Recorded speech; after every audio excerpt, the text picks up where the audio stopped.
जगह मैं अपने दोस्तों के साथ जा रहा हूँ, उसका नाम है शिशुपाल पर्वत। मेरे ख्याल से आप में से बहुत से लोगों को पता होगा कि शिशुपाल पर्वत छत्तीसगढ़ और उड़ीसा सीमा के बीच में है। शिशुपाल पर्वत को वैसे तो कहा जाता है कि ये महासमुंद में, लेकिन रियलिटी ये है कि महासमुंद से 100-130 किलोमीटर के बाद शिशुपाल पर्वत आता है।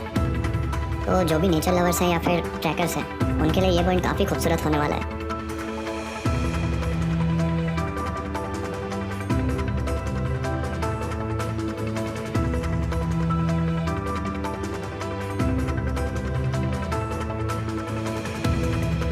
हर साल यहाँ पे हज़ारों लोग इस पहाड़ पे नज़ारों का मज़ा लेने के लिए आते हैं। शिशुपाल पर्वत के सबसे पास का गांव है सरायपाली, जो कि यहाँ से 25-30 किलोमीटर दूर है।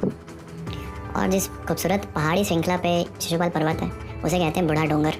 डोंगर का मतलब बेसिकली पहाड़ होता है।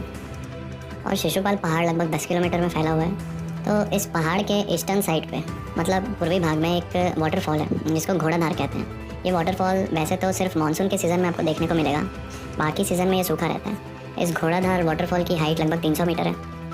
शिशुपाल पर्वत धार्मिक रूप से भी काफ़ी महत्व रखता है।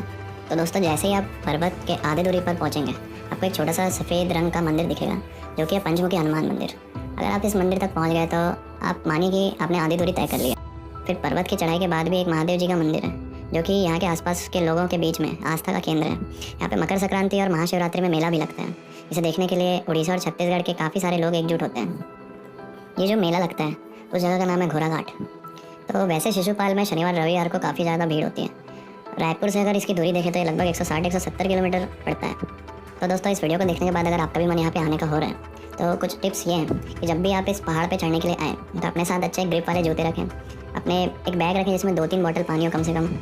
ऊपर में खाने की कोई व्यवस्था नहीं है, तो खाने का सामान या जो भी खाना है वो आप अपने साथ लेकर चढ़ें। कंफर्टेबल कपड़े पहने जिससे ट्रैकिंग में आसानी हो। और अगर यहाँ के सबसे अच्छे नज़ारे आपको लेने हैं, तो आप 8 बजे के आसपास या उससे भी पहले इस पहाड़ को चढ़ने की कोशिश करें। मेरा पर्सनल एक्सपीरियंस ये कहता है कि शिशुपाल माउंटेन की जो चढ़ाई है वो ऑलरेडी इतनी खतरनाक और स्टिफ है।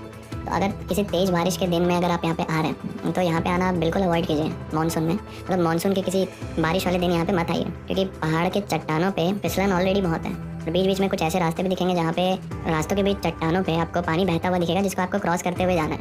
और भारी बारिश वाले दिन अगर इसमें ज़्यादा पानी रहा तो आप पहाड़ पे नहीं चढ़ पाएंगे, आधी दूरी चढ़ के आपको वापस लौटना पड़ेगा। तो दोस्तों, ये नज़ारा पाने के लिए आपको लगभग 1100 फीट की ऊँची चढ़ाई करनी पड़ेगी। और ऐसा नहीं कि आप चढ़ नहीं पाएंगे, चढ़ाई थोड़ी ऊँची और स्टिफ है, लेकिन थोड़ी मुश्किल के बाद आप भी इस नज़ारे का मज़ा अपनी आंखों से ले सकते हैं। जब आप शिशुपाल पर्वत की चढ़ाई को पूरा कर लेंगे, तो आपको काफ़ी बड़े क्षेत्र में फैला हुआ एक मैदान दिखेगा। यहीं पर के सबसे ऊंची चोटी का नाम है शेमाकुटी। यहाँ के एक वाटरफॉल का नाम घोड़ाधार है। तो घोड़ाधार इस वाटरफॉल का नाम कैसे पड़ा? तो घोड़ाधार की एक कहानी है। कहानी ऐसे कि यहाँ के जो स्थानीय निवासी हैं, आप उनसे भी पूछ सकते, और उन्होंने मुझको भी बताया कि इस पहाड़ के ऊपर किसी समय में राजा शिशुपाल का महल हुआ करता था। राजा शिशुपाल के नाम पे इस पर्वत का नाम भी शिशुपाल रखा गया है। लोग कहते हैं कि राजा ने अपने घोड़े के आंखों पे पट्टी बांधकर राजा खुद बैठकर उस वाटरफॉल से कूदा और अपनी जान दी। लेकिन कुछ लोग ऐसा भी कहते हैं कि जब अंग्रेजों ने राजा को घेरा या फिर मारा, तो रानियां अपने सम्मान की रक्षा के लिए घोड़े की आंख पे पट्टी बांधकर पहाड़ की चोटी से रानियों ने घोड़े के साथ छलांग लगाई। अब पता नहीं कौन सी कहानी में कितनी सच्चाई है, पर यहाँ पे 2 कहानियाँ सुनने को मिलती हैं। कहानियों की बात हो ही रही है, तो एक इंटरेस्टिंग बात ये भी सुनने को मिला कि एक प्यासा हाथी पानी की तलाश में इस शिशुपाल पर्वत पर चढ़ गया, और फिर पता नहीं वो कैसे उतरा, कहाँ से उतरा, अचानक वो दिखा और फिर दिखना बंद हो गया। यहाँ के लोग ऐसी कोई स्टोरी बताते हैं। यहाँ के एक लोकल निवासी ने यह भी बताया कि जब कभी पहाड़ पे कुछ लोग चढ़ते हैं मानसून के टाइम में, और चढ़ने के बाद अगर बारिश हो जाती है, तो अचानक जो रास्ते हैं वहाँ पर पानी का बहाव इतना तेज़ हो जाता है कि उनको 3-4 घंटे वहाँ पे पानी के बहाव को कम होने तक का इंतज़ार करना पड़ता है, और वो लोग ऊपर फंस भी सकते हैं।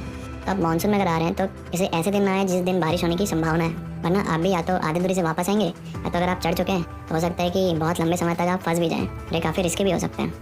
तो दोस्तों, अगर आप मेरी तरह घूमने फिरने के शौकीन हैं और नए नए प्लेसेस एक्सप्लोर करने की चाहत रखते हैं, तो ये चैनल आपके लिए है। इस चैनल में बेसिकली आपको 1 डे ट्रिप वाले स्पॉट्स मिल जाएंगे, जहाँ पे आप सुबह से निकल कर घूम फिर कर शाम तक अपने घर लौट सकते हैं।